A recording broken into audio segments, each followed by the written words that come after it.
Hey, it's Conrad Thompson, and you're listening to My World. And of course, we couldn't do it without the Hall of Famer, the best professional wrestler of all time, your friend and mine, Double J, Jeff Jarrett. Jeff, how are you, man?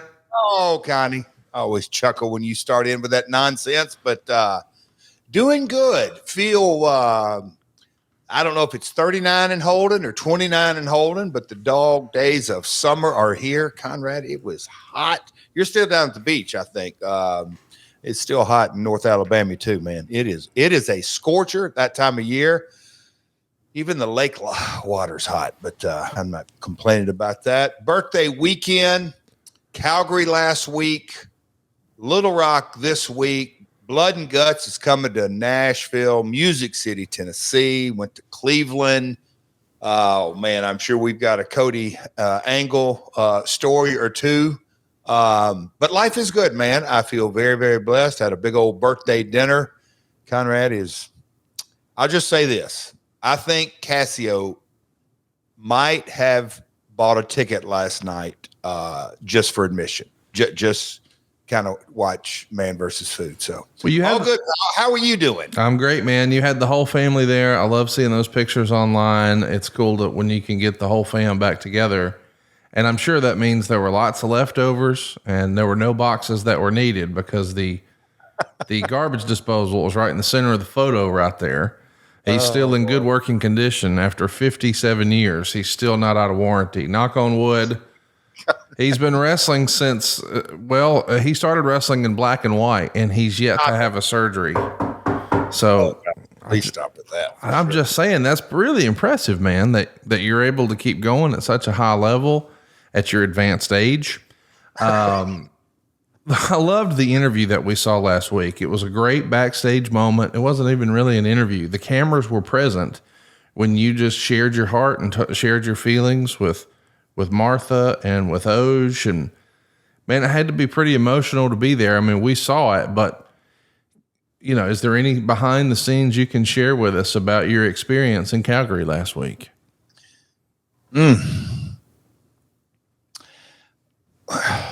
I tell you what, Conrad, before we get into that, man, I literally just came in from the gym. It is still hot up here. I may have to turn the fan on during this, but before we get into those backstage comments, I just want to kind of tip my cap to Bryan Danielson.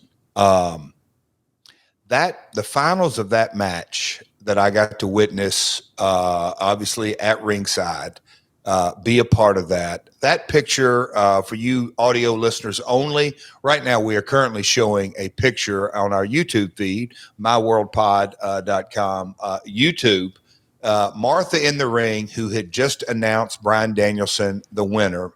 Bryan has the belt over his shoulder. Me and him are jointly lifting the cup. The old adage that a picture says 1,000 words. To me, it really does. It epitomizes to me Owen's in-ring skills because he was baby brother. And I'm not saying held to that standard, but Brett got to the WWF first. He was the Hart Foundation and had that tag team run, and just kind of the spotlight, and naturally and rightfully so, had been on Brett. But I think Brett would even tell you about Owen's in-ring skills and just how really, really, really good they were. So for me to have the opportunity to stand in the ring in Calgary and during the Calgary Stampede, now, a lot of folks are thinking, oh, what do you mean by that? Well, the Stampede is a 10, 12-day event, and it's the biggest pop culture event in all of Canada. So it's really on another level from a pop culture point of view. AEW Dynamite, right smack dab in the middle of it on a Wednesday night. And so for Martha and myself and Bryan, a good bud, I've respected him for so many years, but I believe currently he's the very best in-ring. I hate to use the word performer. I'll just say in-ring professional wrestler, because from bell to bell, he tells stories, a passion, heart. And so for him to win the tournament, for this point, I'll pause the stipulation, but just for him to win the tournament, me be a part of it, Conrad, that was really, really, really inside for me, very, very emotional because, don't know folks' thoughts, but Owen, I don't like to say looking down, but Owen being aware of that, which I believe he's fully aware. I hope he put a smile on the face. The Owen that I know and love, he absolutely would have loved it. Probably like to pull a little rib here and there, but that to me kind of set the stage in so many ways. And then, as we get done, and that was seg 1, 2, or 3. It was at the very top of the show. The opportunity then, AEW Digital. Shout out my man, G and Zane. They wanted to get some comments. And so Conrad, just having that opportunity, I've said it, and I don't want to sound like a broken record, but I will. The Grand Weaver, you just cannot, you can't script this, you can't plan this, you can't try to even manipulate these kind of circumstances. But for, in a lot of ways, Karen obviously is my family, but Sanjay and Jay are I'll call it my wrestling family, and we go back so many years. But to have the opportunity, and Oj there, and Athena is in Australia, she couldn't make it in, but Martha, and we got to kind of laugh and cut up. And Conrad, I don't know if you got to see there was a short version on Collision, but the long, I saw the long version. Yeah. Where Martha, she's not in the industry at all. And certainly Oj not either, but I had no idea what they were going to say. And for Oj to make reference that, hey man, I've never felt closer, to the situation that I have right now. That warmed my heart in so many ways. I can't put that in words. And he recalled that's where he met me, in that building when we did a WWF live event back in the day. And Martha kind of spontaneously referencing us being buds and sons of promoters. And as a wife, she would probably chuckle when Owen would leave the house on a 10 or 12 day loop with, I'm telling you, 2 small bags. And so he would always say, "Oh, I'll just borrow Jeff's clothes." Just those kind of things that brought up, man, Conrad, it was really a very, very cool moment. And, the day after Raw, or day after the pay-per-view at Raw in St. Louis, that 25 years ago, I said that as I look back now, in shock, and nobody knew how to put the right words together. It was still, the night it happened, there was obviously a terrible feeling, but the following night to me was just as, I guess, uncomfortable, sad, tragic. The show must go on, and everything that went with it. But, they asked me to say a few words, and that was what was in my heart 25 years ago, that I made a pride of myself that I'm going to let them know just how special Owen was. And for me to get that opportunity, I just I'm rambling here, Conrad, because it's still hard for me to put it in words. Flying home on Thursday, I just kind of sat there, and one of those moments that all I could think of was just 1,000% gratitude for so many things. The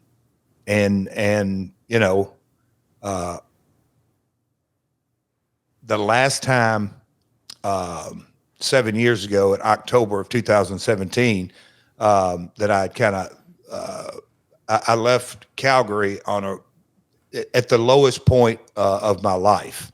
And so to leave Calgary 7 years later, almost 7 years later, with that overwhelming gratitude, I mean, at the very core of it, that I'm alive, that I'm healthy, that I'm in the wrestling industry. I could go down a list a mile long, Conrad, and just the tip top of it all is that I got to see an old Hart with a smiling face. Man, oh man, that was the good stuff, pal. It was an amazing moment. I loved what we saw on TV, but I loved what we saw on social even more. I agree with Martha Hart. In an alternate universe, you would have gotten your hand raised. Bryan Danielson did, though, and you said last week on the program you had more respect for his game than maybe anybody else's in the biz right now. He's in line for a title shot at Wembley. It's right around the corner, All In. Everybody's talking about it. AEWTIX.com. What do you expect to happen at Wembley, and what are you hoping to see the Last Outlaw have an opportunity to do? You know what? I got out of the planning game several years ago. Just get up each day. Connie, I got in from Cleveland yesterday. Ooh, that was an early wake up, but I got me a workout in on my birthday. I just wanted to make sure. I usually do, but I sometimes Sundays I may just do a little cardio, but got me a workout in. And as I was working out yesterday, Conrad, our, as you know, our business brains, our promoter brains, our next steps brains, just thinking, where's it all this leading? And looking at my travel for this week at Little Rock. I don't know, man. I am excited about Swerve and Danielson. I think Swerve with his Forbidden Door match, took his game to another level. I think Wembley's going to do exactly the same. He's certainly going to have an opportunity. I'll say that Swerve is going to have the opportunity for, in my opinion, the opportunity of a lifetime. Wembley, that stage, Bryan Danielson, that opponent, it don't get much bigger than that, if you ask me. So, as far as the Last Outlaw, I don't know. It's I've got my sights set on a few things, but we'll just kind of see how things develop. I don't know, man. I'm all ears if you got an idea, or if our listeners got an idea. Well, my idea is you just beat Swerve clean in the middle and you win the belt, and then you just beat everybody. And we call it the Last Outlaw, Last Tour, Retirement Tour, Farewell. And we run it through about 2030, and then we blow it off at All In 10. That's my pitch if Tony's listening. Okay. All right. Well, you're going to get Taylor to open up. So we have to open up. I figure you could just send a text and line that up, Hey, by the way, we're having a little fun, but in case you didn't know that, we live to enlighten here on My World. And maybe you've heard of this girl who's running around singing songs now like she's the new Michael Jackson, Taylor Swift. Well, once upon a time, she used to babysit Jeff Jarrett's kids. And Jeff had all those extra guitars that Don West had convinced him to buy and stockpile in the garage. So while she was watching that Rugrat Cody Angle run around, she'd sit in the corner and strum along a little bit. And the next thing you know, he brought in a little handy dandy tape recorder, recorded it, sent it to his buddy. They put it on the radio. Now she's a superstar. So that's the origin story of Taylor Swift. You're going to make a meme out of it, right? No, I'm just saying, like, that's what happened. Like, if you wouldn't have had those guitars on site and she wouldn't have just been bored babysitting and started to just play a little bit, who knows what could have happened? Oh, Conrad, we need to go fishing. We do need to go fishing. We're going to be fishing for some good stories today because we're going to be talking about Victory Road from way back when. Victory Road 2009. We're coming off Slammiversary rather, 2009. You can catch that in the archives now over at myworldpod.com. Here's some interesting news and notes going on in the world of wrestling 15 years ago. Oh, wow. Ken Anderson, or Ken Kennedy, was found to be released coming off his return to WWE TV on Monday Night Raw. He's going to, I guess, accidentally drop Randy Orton on a back suplex in the main event. And when you hear that one of their top television stars, Ken Kennedy, was released, do you just immediately go into who's got that guy's number and how do we get him? Conrad, so we're talking, this is July of 2009, right? Yep. Because I'm trying to get my months. By this time, so in rough round numbers, Spike 05, 06. I mean, Fox Sports Net, then Spike. And I've said this, we had Christian, we had Bubba and Devon. We had some guys, and then Kurt was obviously the big quote unquote jump. Looking at budgets and real hard numbers and listening to Dallas and everything that kind of went with that. The balance, because we had got into a groove and the ratings were going, obviously Booker, Nash, Steiner. There were several, Sting, who we'd gotten several years earlier. We were borderline Mick Foley. I know I'm going to leave a few out, but we were kind of borderline top heavy on quote unquote jumps, guys coming from the other side. So by reason, that's why I ask you, by July of 09, I wasn't of the mindset, specifically when Dallas would say, hey man, you guys are about 5,000 over budget on talent. This on this particular episode, or 7,000 or whatever.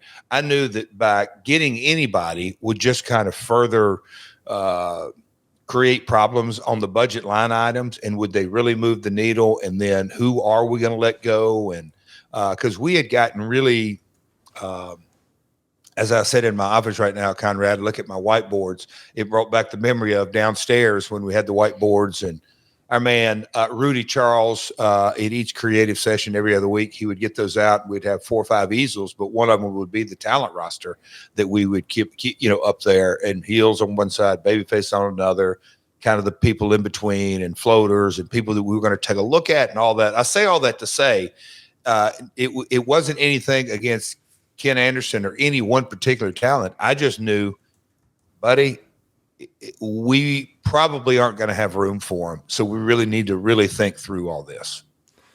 Well, I mentioned this talent opportunity because we know that Ken Kennedy is going to get his walk-in papers at the end of May, but about 10 days later, the first week of June, we see both Umaga and Vicky Guerrero finish up.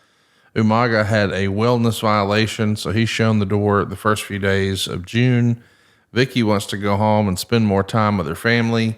Did you think either one of those players could have been a fit for what you were trying to do with TNA television? Both of them I loved. Umaga, a monster heel that no doubt would fit opponent like a Samoa Joe, like an AJ Styles. I mean, he can work. But knowing that, okay, he's coming off, there's no way we can afford him full time. Kind of the same with Vicky. And I remember hearing those words. She's going home to be with her kids. So maybe our schedule may or may not work out, but it wasn't a pressing issue in that. Again, looking back on this time, our ratings continue to, we got into our buy rates sucked. Candidly, the pay-per-view buys weren't going up, but our ratings were. And at the end of the day, we were shooting for getting re-upped by Spike and adding more content, adding another 1-hour show or another 2-hour show or whatever it may be. That was going to be our best path to creating more profit. We were profitable, but we wanted to create more. Let's talk a little bit about some other news and notes that's going on at the time, including Misawa, who is an absolute wrestling legend. Most people believe him to be one of the greatest performers of all time. He passes away after an in-ring accident in Noah. He's going to take a suplex and ultimately lose his life. Misawa is a legendary talent, and he back in the day, very early in his life, went on excursion and actually found his way through your old stomping grounds. What can you tell us about Misawa and how you heard this news? I mean, anytime a death happens in a wrestling ring, I'm sure you hear about it, but a high profile performer like this, I mean, this is something else. We heard about it. I heard about it in a creative session that it came across.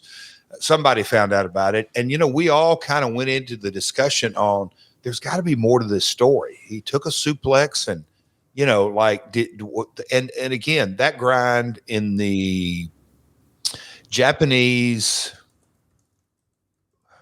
just the grind of Japanese wrestling that show night in, night out and going out on tour, that was he nursing an injury, but just kind of the, I don't want to say old school, but yeah, kind of the old school mindset discipline is I'm going to work when I'm hurt. And Sawa probably worked when he was really hurt, but damn, to lose his life, man, it was just like a shock. It's that simple as a shock. Like, how did this happen? And did they ever really come out and say how specifically, like what happened? Do you know Conrad? Broke his neck, but yeah, I mean, I'm under the impression that a lot of those guys, I think this is the narrative, that they took too many headshots with their suplexes. Yep. They were dropped on their head too many times. I mean, I don't know another way to say that. And it weakened the vertebrae. And ultimately, I think it's a broken neck that does him in. But a lot of people sort of point to those suplexes, especially considering the timing of this one. Yep. It's hard for me to make a call one way or another. I don't exactly pretend to know exactly what it was, but yeah, I didn't know if the doctor report came out. They never revealed the official cause of death, but most people just assume that's what it was, that it was, he took a back suplex and he never got up. So I think people just assumed that had to be it. When you see something like that happen, does it become, how startling is it? I know that guys online say, well, it ain't ballet. But here's a guy who's a part of this secret society, this brotherhood, and we're all taking care of each other. And, I know unfortunately Rey Mysterio was in the ring down in Mexico when we lost another really talented performer a handful of years ago. And just deaths in the ring are something that happen, but does it get everybody on edge for a little bit? Yes. And I think for me,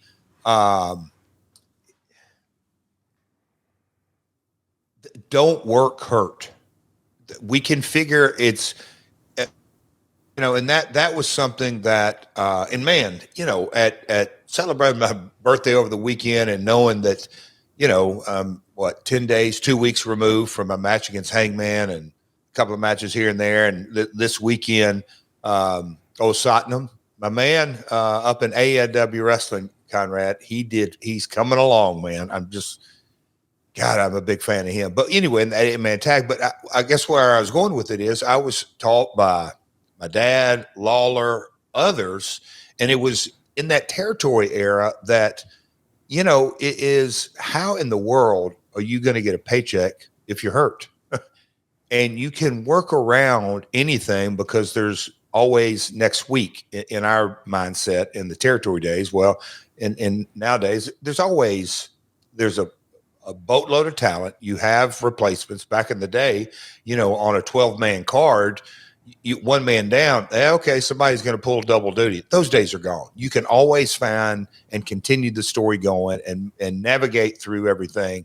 But when this happened, it was, hey guys, and Dutch was a proponent of that, and Vince Russo that was actually his lane, but he cared about it. It was always, hey man, we can write the story around an injury. Just that simple.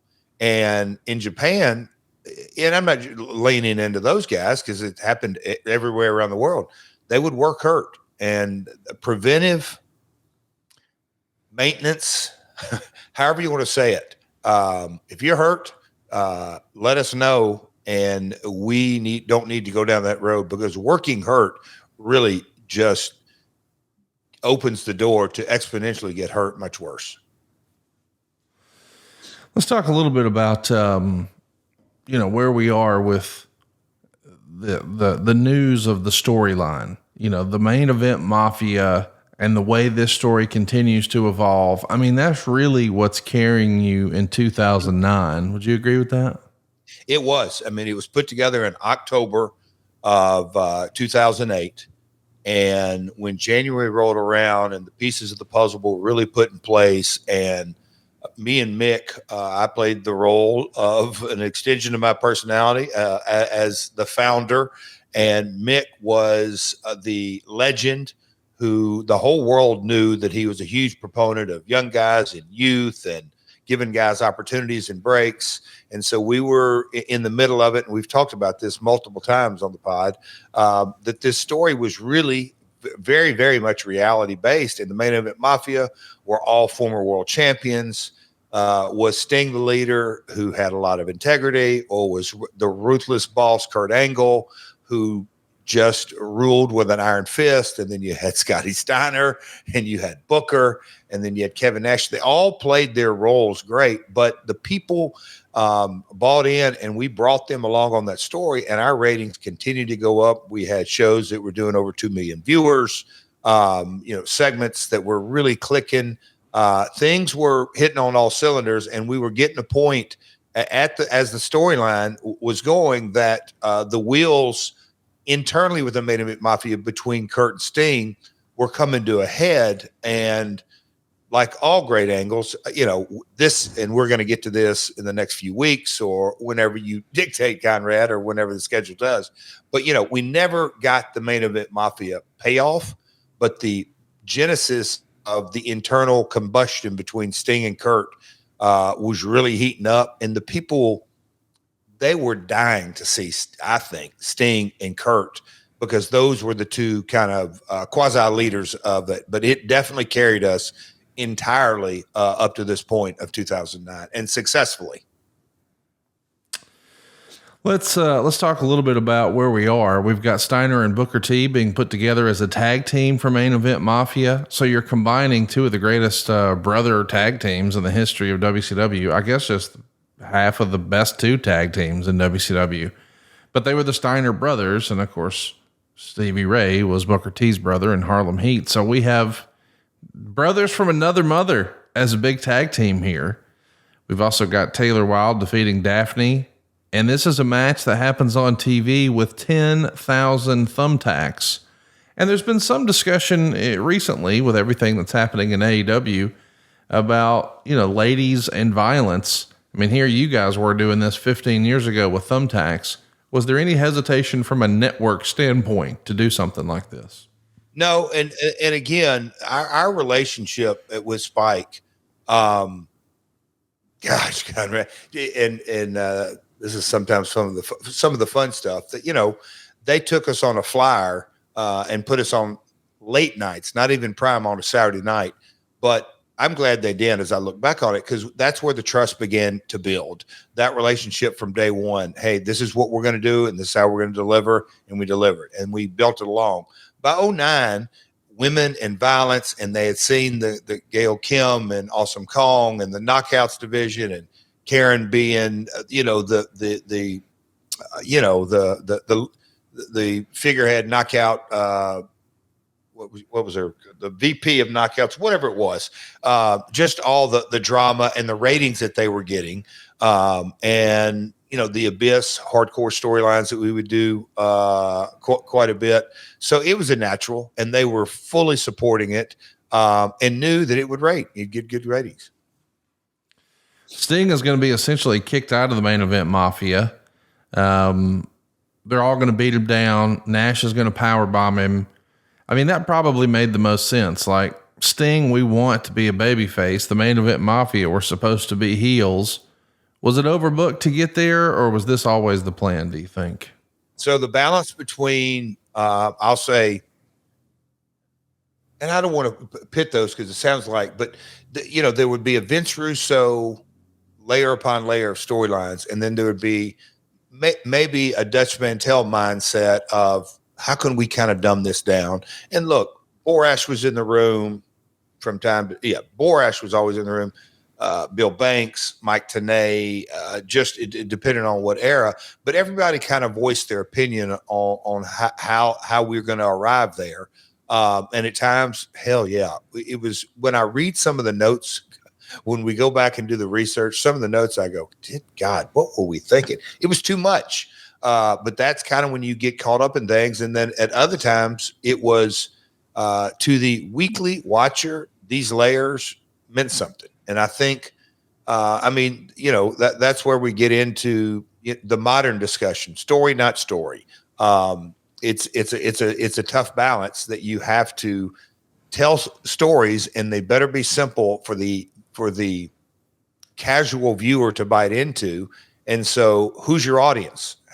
How are you going to serve multiple masters? How intricate are you going to be? And if you get too intricate, which we're probably about to talk about here in a minute, is layer upon layer upon layer, then all of a sudden it gets complicated. And in our vocabulary, me and Connie will go, hey man, that shit was overbooked, wasn't it?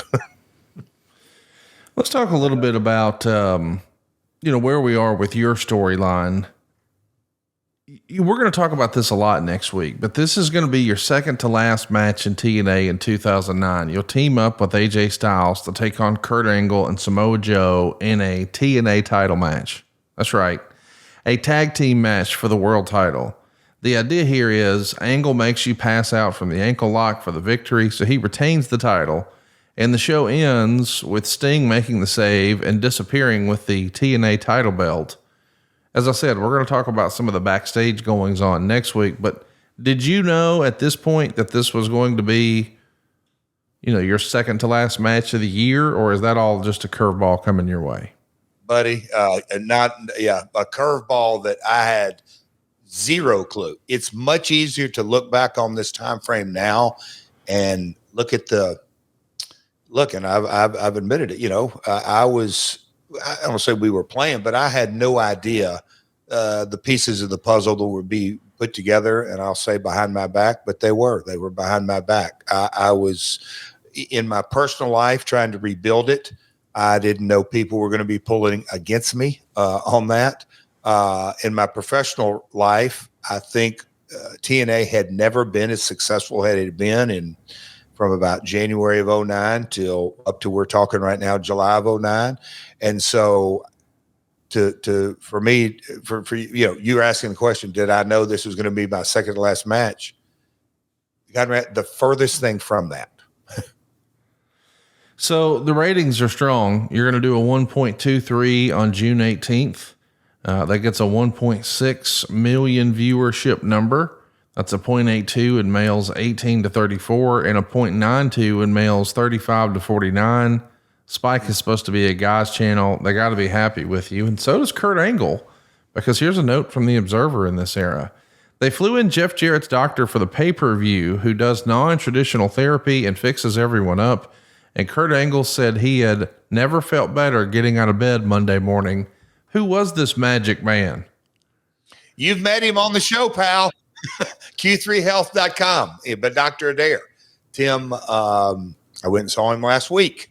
Got a little tune up after my Hangman match. That power bomb on the apron kind of rung out. But no, it was, and Tim actually came back in the Asylum days from time to time. And then he, started to get in the rhythm of coming. So he was coming to Orlando often. But yeah, sometimes it was hard. It would be hard to get guys to, I don't say trust, but to get them to sit down and let Dr. Tim work on them. But he's the best I've ever been around, but that's who it was. Dr. Tim Adair. Storyline wise, Foley's going to come out and start cutting a promo about you. You're going to get involved. We're going to set up a special guest referee. We're also going to get a match here. Kurt Angle is going to be wrestling, and Eric Young is going to ring the bell when Mick Foley is in the ankle lock. So we're recreating the Montreal storyline. We've got Raven and Shane Douglas, who are easing out of TNA in this era. Warner Brothers is the only company who's even making an attempt to purchase Midway, which is the company who produced the TNA video games. They're going to purchase Midway for $33 million out of bankruptcy. And your final appearance on TV is this.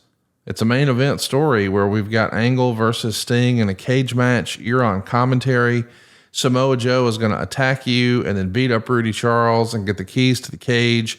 And a video with the team FTW, that's the term, is on the wall. Joe put Sting in Taz's choke. Jarrett and Foley try to save Sting, but couldn't get in the cage. Nash, Steiner, and Booker are going to attack Jarrett and Foley, and the show ends with all the faces down. We know FTW can only mean one thing. Taz is coming in. Are you pleased with the way the Mafia story was going? And what can you tell us about bringing Taz in?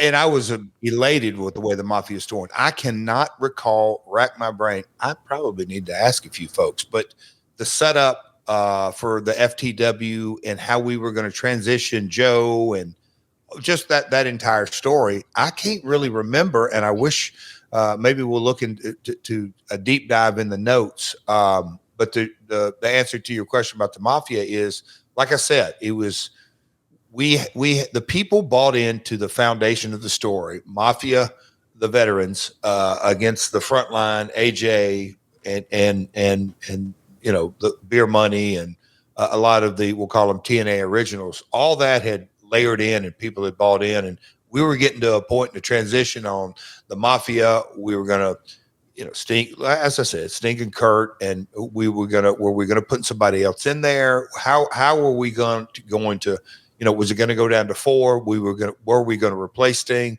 But the FTW, I can't recall exactly what that was going to be, because I think all of those plans, and like we said, we'll get to it, were completely scrapped in the next 30 days, 60 days. Let's talk about some questionable things that are happening here.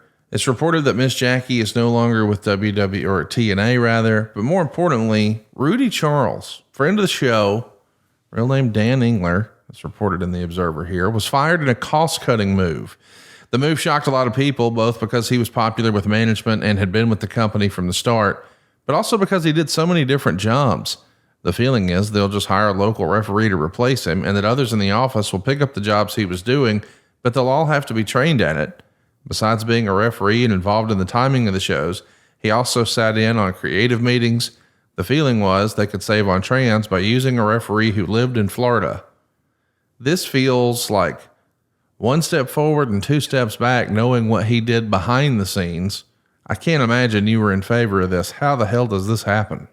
Well, and this is where, again, this episode is Victory Road 2009, but the behind the scenes, I guess all the story had not come out. This was a part of the Dixie Carter power play, plain and simple. To say that I was shocked now or 90 days after this, it was much easier to clear. But of all people, Rudy was certainly, didn't have this big high dollar contract. The hats that he wore, the glue, if you will, because his laptop, look, he was, to this day, super organized, but I mean, he had every show, just a conduit, had notes upon notes upon notes. I mean, Rudy had a file to how deep his notes went. That were just Dutchisms, just sayings that Dutch would say during creative meetings. So he would have 4 or 5 windows opened up or files open during creative meetings, and some of them were just funny sayings. But no, I can't say enough good things about Danny today, my man. But during this time, Conrad, I mean, you just kind of laid it out that he was the creative keeper of the key of so many things. I mean, whether it was Vince or Dutch or JB, hey, Rudy, don't let me forget. Hey, Rudy, make sure. Yep. I've got this in the file. He just was the kind of point person. And look, I've been in creative rooms at we'll call it at the highest level at planning out WrestleMania and here and that. But when you kind of see the person who, I don't want to just say takes notes, but just kind of keeps everything on point, it is so vital. And yes, he was, longtime referee, day one guy, but he just knew so much because he was in the middle of everything. And, when it happened, I was like, of all people, Dixie? But behind the scenes, she had already, she had already pulled the trigger, and I was in the crosshairs. Rudy, and I guess we're going to get into this in another episode. But the dominoes fell. There was a pretty big head count that were swooped away overnight. And I say overnight, within 30 days. And this was a part of it. Yeah. I mean, I don't know where to start or stop here, but yeah, letting Rudy go was moronic. There's some other cost-cutting measures that are happening in this era. Here's what Dave was writing. The decision has been made as a cost-saver move to do almost all the pay-per-view shows out of Orlando between now and the end of the year, only Bound for Glory, being held in a 5,000-seat gym in Irvine, California on October 18th, will be held outside of Orlando. TNA was successful in getting second dibs on Sundays. WWE always gets first dibs, and available to avoid Sundays after UFC, as only the November 15th show would be the day after a UFC pay-per-view, which is something they try to avoid. They're going to be doing TVs every other week again, starting after August. The first 4 shows taped in the 3 days had a lot of problems when it came to continuity that weren't always visible on television. They can't do 5 shows in 3 days, so they'll do 2 shows and then 3 shows a couple of weeks later in August. My impression is that in September and October, they'll be doing 2 days twice instead of 3 days once, but that could change. So we're shifting the taping schedule, how we produce television around. We're trying to become more efficient. That's probably the best word, and save some cash. But I wanted to talk to you a little bit about scheduling, because this jumped off the page to me, because I know that there's a lot of people who are listening to this who are going to say, oh, there's no crossover between wrestling and UFC. TNA shouldn't have to worry about where UFC is. My understanding is that you don't want to go compete with the WWE on pay-per-view weekend. That makes sense. So figure out where WWE is going, then you set your schedule. But I'm sure some of our listeners are like, well, what does that have to do with the UFC? And if I had to guess, it would be because the cable systems, you don't want to have a split focus. You need them pushing your thing, not 90% of the promotion is for the UFC, 10% is for you guys. And if you're on the same weekend, you're going to play second fiddle behind UFC promotion. Am I thinking correctly there? Or is there something else at play?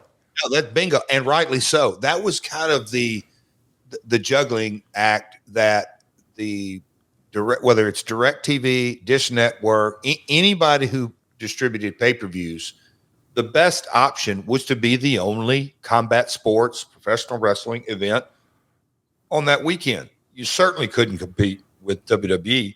And as I look back on 06, 07, 08, 09, 010, even 11 and 12, just kind of where the business was at on live event attendance, awareness, everything that kind of goes with it, that the struggles that we had. And 08 is when, we will call it an experiment. Let's take the pay-per-views on the road and see if we can't get that. Well, we found out that, whether you do, I'll just say 2,000 or 5,000 in Detroit or Atlanta or Norfolk or any of these arenas, you're not making more profit. You're spending money on hauling lights and sound and TV trucks and all that. So going on the road versus Orlando was not a moneymaker. I can't say it was a money loser. But on some opportunities, it might have been.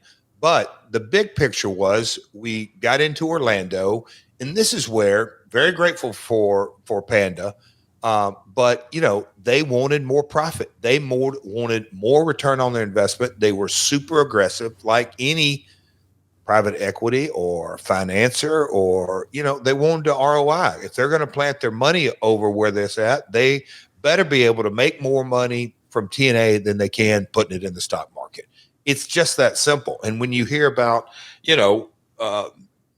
Jackie Moore, and there's a couple other folks, or bringing in Ken Kennedy or whatever it may be, that wasn't going to fly with Dallas. We'd either have to let somebody go, because they looked at every individual, and this is what, Conrad, and we'll get into it, but every Impact had a show budget, and you better be under it.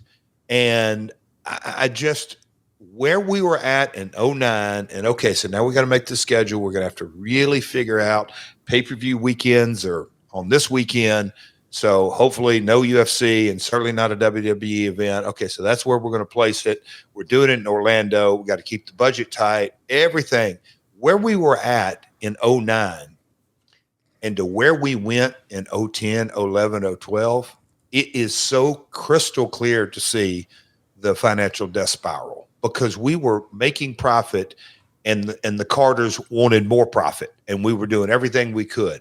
And then it literally turned a 180. It just, oh boy, gets frustrating when I really think through and have to relive these days. But so many lessons learned. It is what it is. But you're right. Back to circling back to where it is, to try to get all the pay-per-view companies aligned and pushing our product, you have to have a weekend where you stand alone. And that wasn't easy.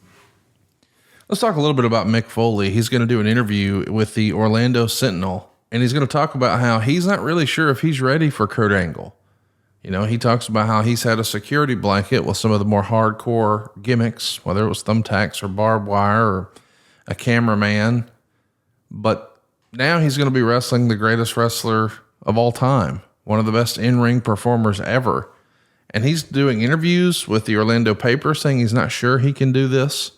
And he's even talking about that on MySpace. Was this a legitimate concern, whether or not Mick could pull this off? Or did you think, hey, Mick's just trying to sell part of the story, he'll be fine? I mean, like all the greatest stories, and I hate to sometimes call them stories, but all the greatest situations in professional wrestling, it's blurring of the lines. Without question, Mick doubted. I don't say doubted. Maybe that's not the right word. Question, thought through, but that was the reality. Mick Foley at this point was, oh my gosh, what would you say, 10 years removed from the Hell in the Cell, and a lot of miles and a lot of bumps had gone on his body at this point. But he was emotionally invested. And this is where, to this day, I love that guy. He was emotionally invested in the brand of TNA and wanted it to succeed so bad that he was willing, knowing that how the hell am I going to try to keep up with Kurt Angle? But he was willing to put himself out there, and then they would figure it out with both of them's brains. So hats off to the guy. But that was blurring of the blurring of the lines, if you will, in a very real kind of way. Let's talk a little bit about the pay-per-view. We're going to go through all the individual matches. But before we do, well, our next sponsor needs no introduction. You've seen the ads. You've heard us talk about it at least 1 million times. And I bet there's a big part of you, pun intended, that wants to try it. What am I talking about? BlueChew, of course. This isn't your grandpa's blue pill. This is the one. This is the OG chewable tablet for better sex. BlueChew is a unique online service that delivers you the same active ingredients as Viagra, Cialis, and Levitra, but at a fraction of the cost and in a chewable form. And the process is simple, y'all. You sign up at BlueChew.com, you consult with one of their licensed medical providers, and once you're approved, you'll receive your prescription within days. And here's the best part. It's all done online. That means no visits to the doctor's office, no awkward conversation, no waiting in line at the pharmacy. BlueChew's tablets are made in the USA, prepared and shipped directly to your door, and you can take them anytime, day or night. So plan ahead or be ready whenever an opportunity arises.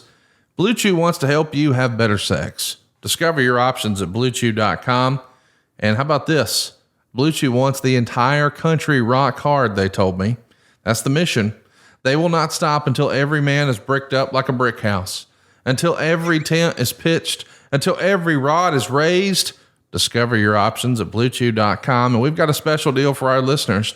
Try BlueChew free when you use our promo code MyWorld at checkout. Just pay $5 shipping. That's BlueChew.com. The promo code is MyWorld to receive your first month free. Visit BlueChew.com for more details and important safety information. And we want to thank BlueChew for sponsoring today's podcast. Jeff, Connie, in the words of Mick Foley, since we're talking about Mick, is he the one that originally came up with and a hot tag? That was me.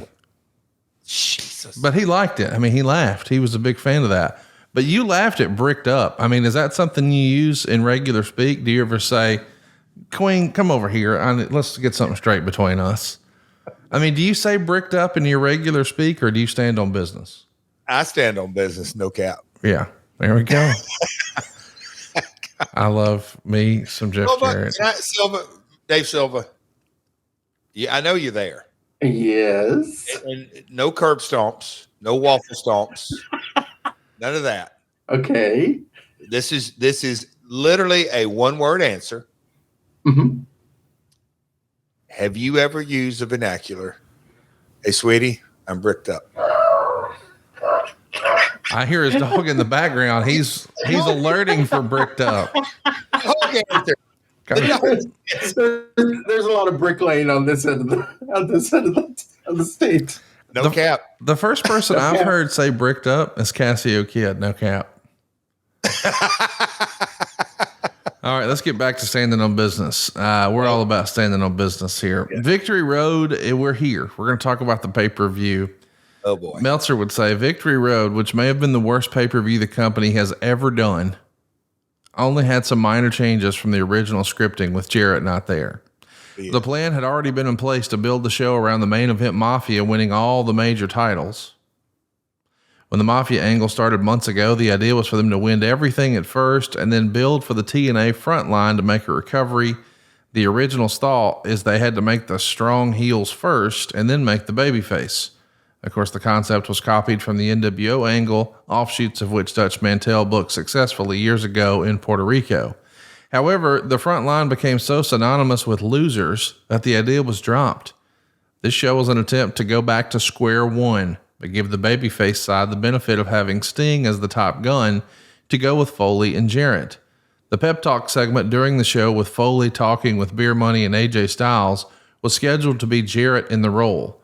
There was also a doctrine that they wanted more clean finishes on the show. Right now, it's Russo and Mantell in charge, but nobody knows where it will go from there. Goodness gracious. Is that the way you remember it with the front line? Like the original plan was different and it just didn't work in execution, so we pivoted?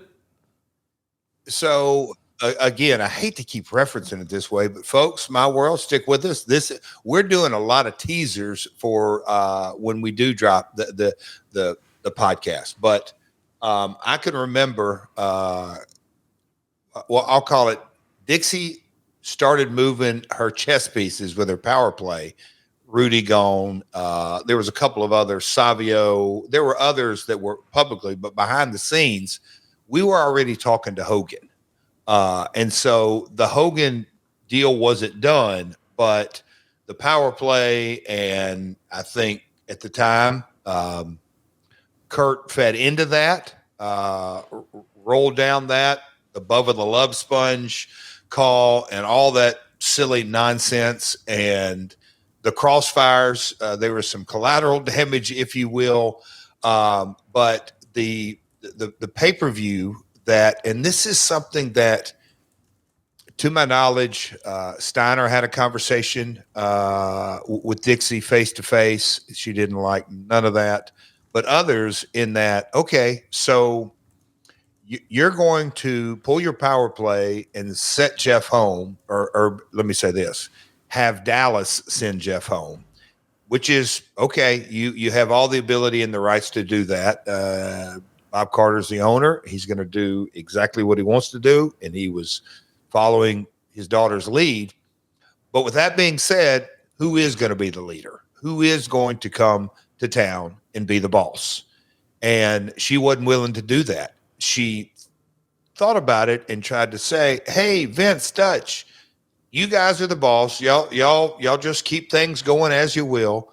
Well, Conrad, you know as well as I do, even if they were on the same page, like literally the same page philosophically, finish-wise and all that, having two leaders, it just doesn't work in this industry. But we all know that philosophically, they're on opposite ends of the spectrum in a respectful way. They just think different, and that's okay. And I think that was part of the magic and the success that we did have. But sending the guys to Orlando to produce Victory Road with no clear-cut leader, and hey, just keep on what you guys were going to do or kind of do, that's a crock. That was an impossibility. And in a lot of ways, Dixie just being naive, not truly understanding the industry. So when all that went down, and we'll get all the ins and outs of that, it was rewrites and, oh no, why don't we keep this? Well, why don't we push this in there? And I've heard it 1,000 times, even back into the Jerry Jarrett, Jerry Lawler, when they would ping pong back and forth booking. When it would start, all right, guys, we got to get some clean finishes in here. No more of this interference and DQs and all this. Everybody likes to use that as the crutch. That's the issue. At the end of the day, you just gonna have to refocus, and it's a new chapter and new writing. And the Mafia, that whole storyline was over, but it just wasn't told to the world. I don't know if I should keep going here, but I mean, what was, when I wasn't there and I was sent home, there was 1,000 questions that were completely unanswered. To me, and as I look back on it, they didn't even tell Spike what was going on, and that's your breadwinner. And later did I find out from Spike officials, they were like, nope, we had not a clue. And when you weren't there, we started asking questions, weren't given any answers. And yeah, the timing of it all was bad on her part, really bad. But that's how the cookie crumbled in July of 2009 at Victory Road. Our first match was Angelina Love winning the Knockouts title from Tara in 7 minutes and 2 seconds. Tara's going to miss a moonsault. Love goes for the pin. Tara gets her foot on the ropes, and Johnson doesn't see it and counts to 3. And they do 2 spots like this later on in the show. The first was Johnson admitting he'd blown the call but couldn't change the ruling, but he was going to go to Jim Cornette to campaign for Tara getting a rematch. But later in the show, Lauren was in the women's locker room to interview Tara when Johnson came out of the shower putting on his shirt. Then Rain came out of the same shower area. Keep in mind, she was fully clothed with not a hair out of place, but the implication was supposed to be that she was doing favors for him. What are we doing here? I don't know. This was definitely not my show. And I don't know, all fairness, I don't know if that was written in before. I don't think so, but this was a new show. We're also going to get Kurt Angle doing a promo here where he's telling people, don't expect a pay-per-view caliber main event. I'm going to beat Mick Foley as fast as I can. Now, in reality, he's gotten himself hurt while he was filming a movie. That's not going to help our main event at all. Match number 2 was Matt Morgan pinning Christopher Daniels in 10.5 minutes. Meltzer would say, or Wade would say rather, the two didn't work well together. The size difference was an issue. Started off pretty well, but the crowd was flat later in the match. The thing that's weird about this to me is Matt Morgan felt like he was can't miss on everybody's radar. I know Jim Cornette was high on him. I mean, he's a huge dude. Everybody likes him. He has a great attitude. But for whatever reason, it feels like it never really clicked. The crowd's just kind of flat for him. Do you think we just never found the right mouthpiece for him? We didn't have the right packaging. Like, Matt Morgan is one of the great what ifs of TNA at different points to me.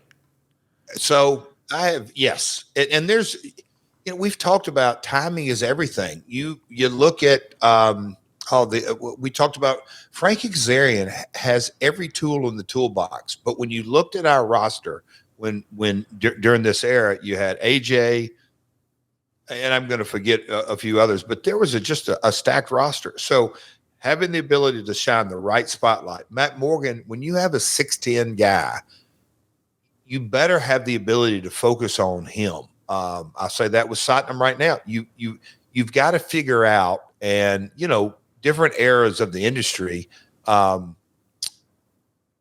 create opportunities, and other eras or time frames of our industry, the opportunities are just not there. And it wasn't for lack of effort, but Matt, it just never clicked. Just like you kind of stated, you can't put your thumb on it, but it definitely did not resonate with the fan base. It just didn't click. Match number 3 is Abyss wrestling Dr. Stevie, 9 minutes and 51 seconds, in a match that was at the last minute announced as being no DQ. Abyss is rocking a new outfit because he's no longer playing a mental patient. Daphne is apparently Stevie's new love interest. Stevie's got some heat early using a retractable baton. Abyss is going to come back and destroy him. Stevie winds up bleeding heavily. Abyss had him pinned with the shock treatment, but he's picked him up at 2. Daphne's going to give Abyss a low blow, and Lauren runs out. So Daphne then goes to give Stevie a taser gun. Lauren attacks Daphne, shoves her down. Lauren runs away with Daphne chasing. That all distracts Abyss, so Stevie can pick up the taser. But before he can use it, Abyss lays out Stevie with a black hole slam. Abyss grabs the taser, uses it on Stevie. There's all kinds of smoke, and he gets the pin. What are we doing here, bud? Here we go. Layer upon layer upon layer. And kind of I'll call it the yin and the yang of all this, Connie. As I reviewed the research, you can just kind of look and say, man, talk about putting all of our eggs in the Main Event Mafia basket. And rightly so. But there were so many segments on Impact that we dedicated. And when you have Kurt, so you have Angle, Sting, Steiner, Booker, Nash. You've got 5 different guys that can be woven in. So what do we have? 8 segments, 9 segments, 10 seg 10, seg 11. I'm trying to think how many segs we had back then, but let's just say 10. When you got Mafia in there, it narrows the opportunities to tell other stories, and that Abyss Stevie story or the Blueprint Chris Daniels story, you just don't, it didn't get very deep, not a lot of depth. And it kind of shows as we're talking in these recaps to me that there just wasn't a lot of meat on that bone. What do you think of Stevie Richards? I was a big fan of his in ECW. His story building towards Barely Legal as the leader of the BWO was one of my favorite little guilty pleasures of ECW in 97. He's having a lot of fun these days on YouTube, and it seems like he's had a second act as, physical fitness and now YouTubing. What can you tell us about Stevie Richards? I mean, he's a workout fanatic. Personally, I love him. I mean, I'm not saying I don't professionally, but personally, and known him a while, and we always kind of shared that real common bond interest of cardio. But man, he went through that tough, I guess you'd say, health scare. But as guys that are finding their way in their place in the wrestling business, it's interesting to see different folks go down different roads, which more power to them. Use technology. Crowbar is doing his deal. Stevie's doing his deal. Oh gosh, who was I just talking to? Anyway, another example, Sam Adonis in the Lucha Libre. I cannot say enough good things. Our ad-free man. I'm looking forward to the next kind of intro into that. But Stevie, during this time, and the Abyss character, I think we all know that he went in, the mental patient. We were rebuilding him because I think we had built him for so long, and then we went down that mental patient deal, and it just didn't click. So in the rebuilding process of Abyss, I'll say Stevie kind of got caught in those crosswires. Hey, you're mentioning guys that you just really enjoy. Over the weekend, I heard from you where you shared a couple of clips of a guy who recently was on AEW TV and feels like he's getting a little bit of buzz. What can you tell us about our pal Ben Bishop? I mean, folks, it's help me out, Conrad. What is it? Because you have to get the context of this guy. Yeah, go out of your way to follow him on social media. I'm a big fan of what he's doing. It's at Big Trouble BB. That's at Big Trouble BB. Big Trouble Ben Bishop. Man, this is a fun presentation, if nothing else. So, let me tell you a little inside baseball story. Please do, yes. I was given the heads up. I hadn't seen any of his social media, but a little birdie kind of told me his platform of kind of his social media, and then he's an independent wrestler. Gosh, Conrad, you're going to be better at me. So what is his social media persona? Independent wrestler. I don't want to say. Well, he's earthquake and pillar shaking. I mean, the idea is it a parody? Well, it's certainly a parody. It's certainly a spoof. I mean, he's having fun, and the best way to describe it is just go look at it. At Big Trouble at BB on Twitter. So Conrad, I walk by him and he's got his tights on. And I'm like, hey man, I've got some shows I'm running. I'm doing a baseball show, Capital City Clash. And Conrad, choosebaseball.com. That thing is going to be a blast in September. But anyway, I kind of went into it and he wasn't real sure. You know, he gave me the, hey, Mr. Jarrett. And I was like, no. I said, hey, but I've got a baseball show coming up and I think it's going to turn into like 4 to 6. And I said, I may have 8 before it's all over. And I'm looking for some guys. You're a big guy and got great size and all that. I'm just wondering if, maybe you wouldn't mind working them. If I said, like, it may be a little bit of a drive. And he's like, oh, no, that's cool. And so, yeah. And I said, and so you'll know, my little brother is actually going to be having some matches. And he went, yeah. And I said, he's about 130 pounds, but I said he benches, 125, 135. And I said, he's had like 6 to 7 matches, been working about 5 years. And he's kind of nodding his head. And I said, I'm just wondering if you couldn't drive up and maybe put him over. You don't have to go long, maybe 2 minutes. And I said that, the only other catch we got here is, I said, I don't have anything in the budget, but you'll get good experience. That is Big Ben Bishop. And then he realized, okay, this guy's messing with me.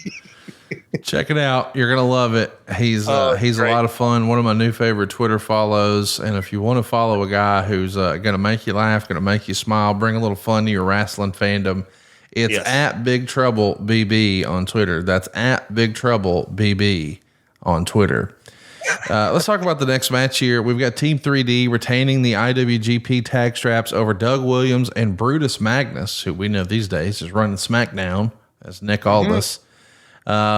This is a fun match for what it is. The Dudley Boys retain. We're going to get to put some folks through some tables.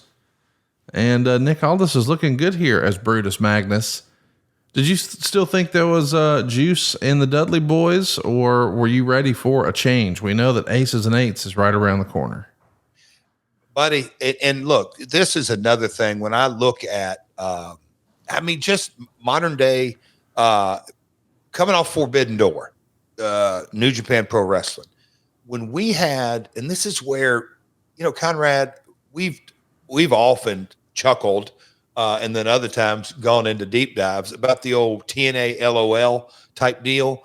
But you look at 09 and, oh God, me and Bubba got the same birthday, so I had to wish him a happy birthday. But no, those guys, it's just, I never want to say old school. They flat out know how to get over, and they know how to get others over, and they know how to keep themselves over, no matter if it's, and I'll say this, and I was in charge of creative, whether it's good creative or bad creative, they know what to do, when to do it, how to do it, and they go out and do the best their job can. But when you kind of look at the platform that we built collectively as a big group, Team 3D was the New Japan Pro Wrestling Tag Team Champs, and Kurt, just what the relationship we built with New Japan back then was something that we all internally really hung our hat on in a big way.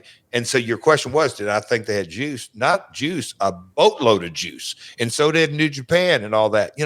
Again, we're going to get into, when you kind of look at July of 09 and how things radically turned upside down. Just damn. Ron Simmons, damn. I'll just say that. But no, those guys had a lot of juice, and you look at the specimen Rob Terry. I was a fan of British Invasion. Was it perfect? No, but those 3 guys looked the part. Obviously, they were the part, and we just had to keep on keeping on with them. But they soonly got derailed in the coming changes of the months. Now we've got Jenna from Survivor wrestling Sharmell, Booker T's wife, in a match on pay-per-view that is suggested would be the worst match of the decade on pay-per-view. 5 minutes and 49 seconds. It got -4 stars. I don't really want to beat up on it too much because these ladies were put in an unenviable position. Bingo. Neither one of them should be put in this spot. They're being asked to do unrealistic tasks, unrealistic expectations. They've been set up to fail. I don't know another way to say it, but how in the world does this wind up on pay-per-view? Well, whether I'd been there or not, and I wasn't, but you just said it. They were set up to fail. Dixie was a huge fan of the show, Survivor, and that's okay. But her really leaning in, and I think Vince being Russo, that is, overconfident in, we'll create a story that can be able to produce a 3, 4, 5 minute match. And no, you can't. Just no, Dixie, no, Vince, you can't. Jenna, God bless Sharmell. I mean, you talk about put in a horrible position, but Jenna, and I'm not raining on her, but she walked into a set of circumstances that she had no business being in, period, end of story. Next up, we've got Kevin Nash pinning AJ Styles to win the Legends title in 14 minutes and 7 seconds. Nash said that if he lost the match, not only would he be fired, he would retire from wrestling. At the beginning of the match, Mike Tenay said what was cut out of Nash's interview was where he buried Styles on TV, comparing Styles to Shawn Michaels. Styles took a big bump when Nash kicked him off the top rope, and in falling to the floor, he hit his head on the guardrail. Styles always works hard, and Nash did as much as he could given how long he had to go, and there isn't a lot he can still do.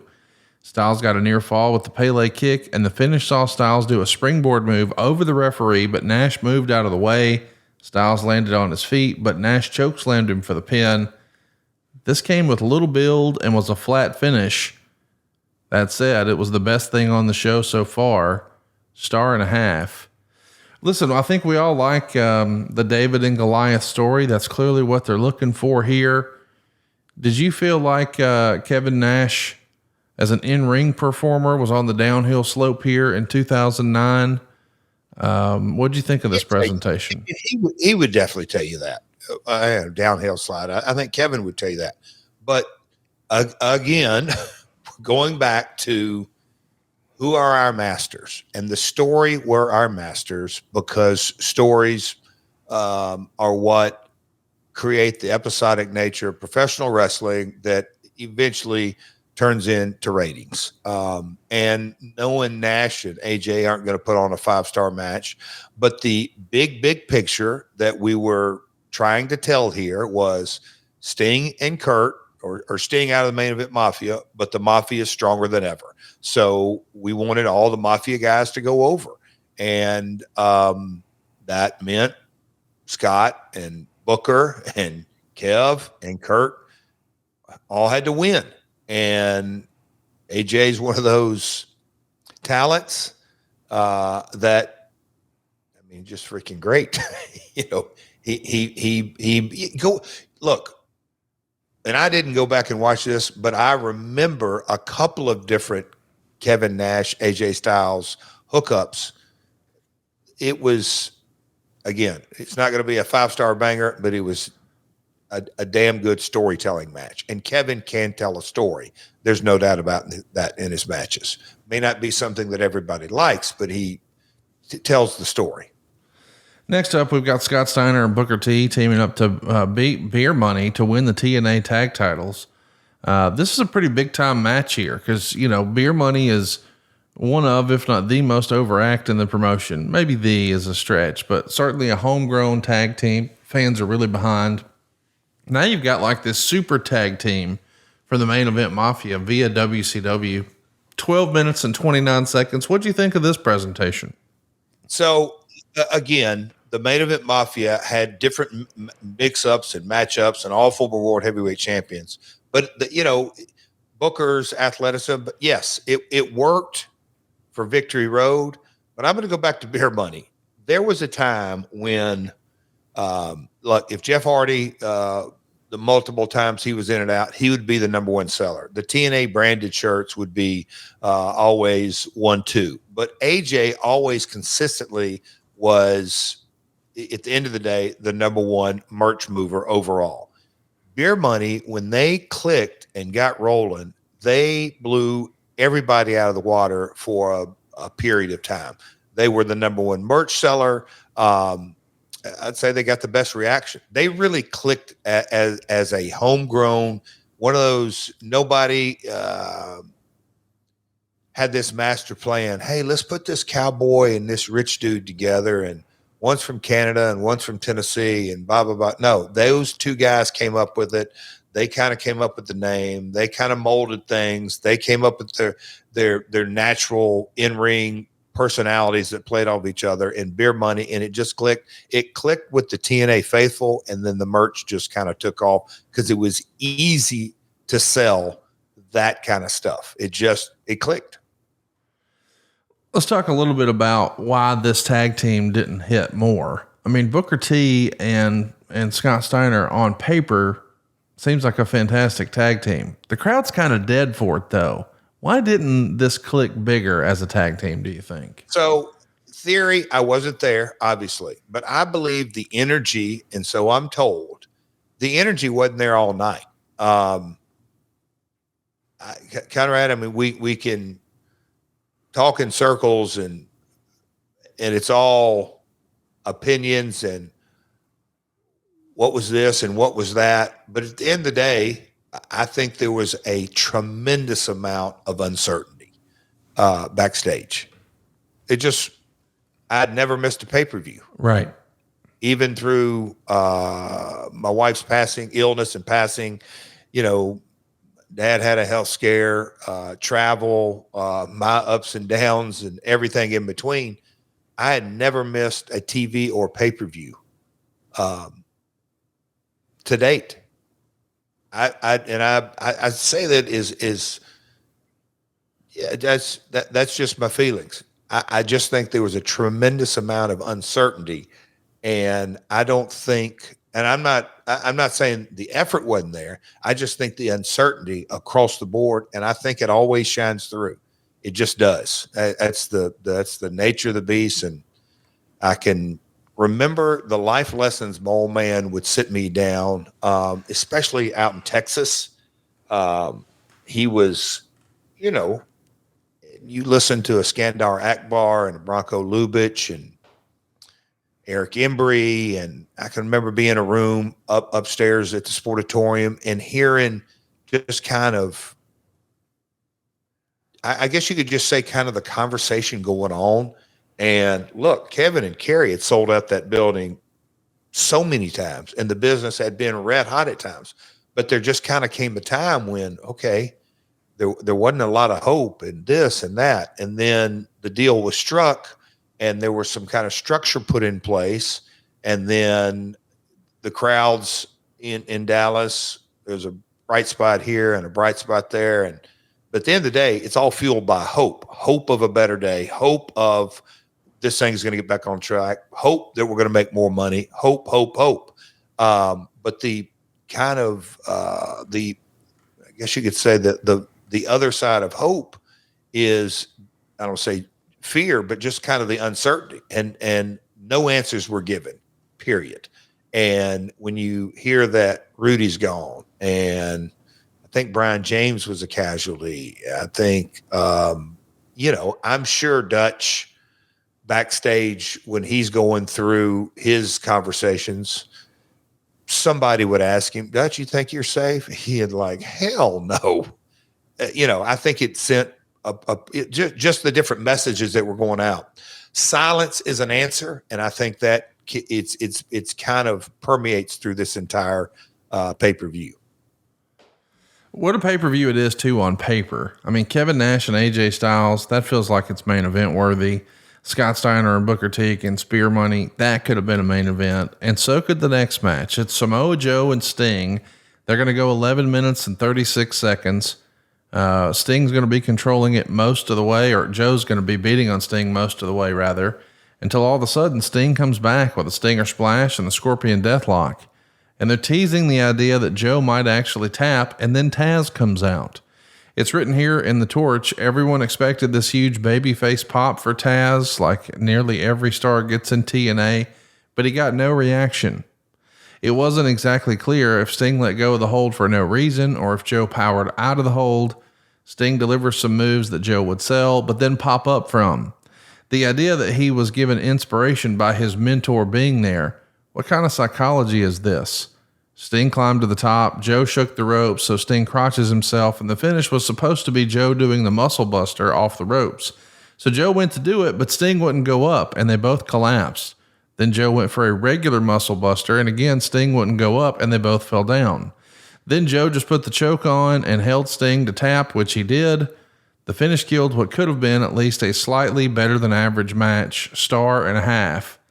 You've got this big planned spot for Taz to come out. You don't get the reaction you want. And then you try for the finish a couple of times. Is there such a thing as a match just being snake bit? And is this an example of that? And I wasn't there. So I would love to know, it'd be a little bonus episode. Sting, Joe, and Taz, just in their opinions. And look, it's 15 years ago. It's all subjective, as we know, creative subjective. Why didn't it click? What happened? What was the set of circumstances? Also, you can also say that's another thing about that impact zone. When you had the right energy and momentum, and I'll say this, from the opening dark match, it means a lot. It means a whole lot. When you start the momentum and the rocking and the rolling and it's going, and now we're 2.5 hours into the show, would be my guess, or 2:15. And nothing had really woke them up or I'll say, just the rhythm wasn't there. So I don't know. I cannot speak to really give you any insight on why didn't it click. Next up, we should mention before the main event, Mike Tenay is going to announce the signing of Bobby Lashley. He's going to be referred to as both a pro wrestling and MMA superstar. Lashley's at the show, but instead of having him do a pre-tape or having a big deal in the ring over him signing, they play a tape from a few days earlier of him doing an ESPN radio interview where he mentioned the signing. The interview saw him talk more about MMA, but he also talked about how he loved pro wrestling and made it clear that MMA was his focus. And that's fine to say publicly, but they're airing that on a wrestling show. I know you weren't there, but he was. He was in the house. Why are we rolling a tape of him there? Why aren't we bringing him out in front of, I don't get it. Yeah. And I can tell these stories now. I got a couple of calls on this one and I'm like, hey guys, I'm out. I don't have a clue what's going on. And I've been told, it was, I was to go radio silent. And I said, I can't really answer any of this. I don't know. They're like, oh my God, what the hell is going on? Not a good deal. I'll say that. Well, let's talk about our main event. Maybe this can save it. It's Kurt Angle and Mick Foley, two bona fide Hall of Famers, two huge stars, and they're hooking it up for the TNA title, but the crowd is dead. The guys are doing the best they could. Angle's even going to hit a moonsault. He misses a moonsault, rather. That's a big spot, especially for a guy who's working hurt. Foley's going to try the DDT and then pull out the sock. Angle's going to throw Foley into the referee, Andrew Thomas. Angle is going to use a low blow in the Olympic slam, but Foley kicks out. Angle's upset with the referee and gives him an elbow drop. It's not DQ. I know what you're thinking. Foley uses an elbow drop off the apron onto the floor. Maybe that wasn't a good idea here. Foley throws him in the ring, goes for the pin. Angle kicks out. Foley's going for the Sacco again. Angle powers out, lands on top, is doing some grounded pound like it's an MMA match, and he grabs the ankle lock. Foley makes the ropes, but when Angle gets the hold again, Foley takes the sock off his hand, but he still didn't escape. Angle does the heel hook, and Foley taps. The entire Mafia gets in the ring to celebrate their wins, and the show goes off the air. 2.5 stars. This is regarded as being one of the worst TNA pay-per-views of all time, but on paper, boy, it looks strong. Kurt Angle and Mick Foley. The announcement that Bobby Lashley's here. Sting and Samoa Joe. Scott Steiner and Booker T against Beer Money. Kevin Nash and AJ Styles. I mean, on paper, this feels like it should have been a barn burner. And in execution, Fans aren't with it. It's poorly reviewed. Still to this day talked about as one of the worst pay-per-views of all time. And maybe it's because of what was happening behind the scenes. That's the only thing I can put my finger on. To me, and look, the joys and the pleasure of doing my world are having the opportunity to really sit down, and I try to be as objective as possible because our business is so subjective. It is so opinionated. And me and you, Conrad, could sit down and watch the exact same match at the exact same time, but our eyes can go to different places, and our minds and our expectations are a big thing. Hey, we expected this, but didn't get it. We expected that, but they gave us this. All those kind of factors and layers upon layers upon layers. But on paper, with the momentum of the Main Event Mafia and the story hitting one of its peaks, I'll say that, in that we gave the people a real opportunity to cheer for Sting because Joe was his opponent. Up to this point, Sting and the leader of the Main Event Mafia, we'd had the empty arena match and different cage matches and slam, just all the different things. But we had kind of give, I don't want to say kind of a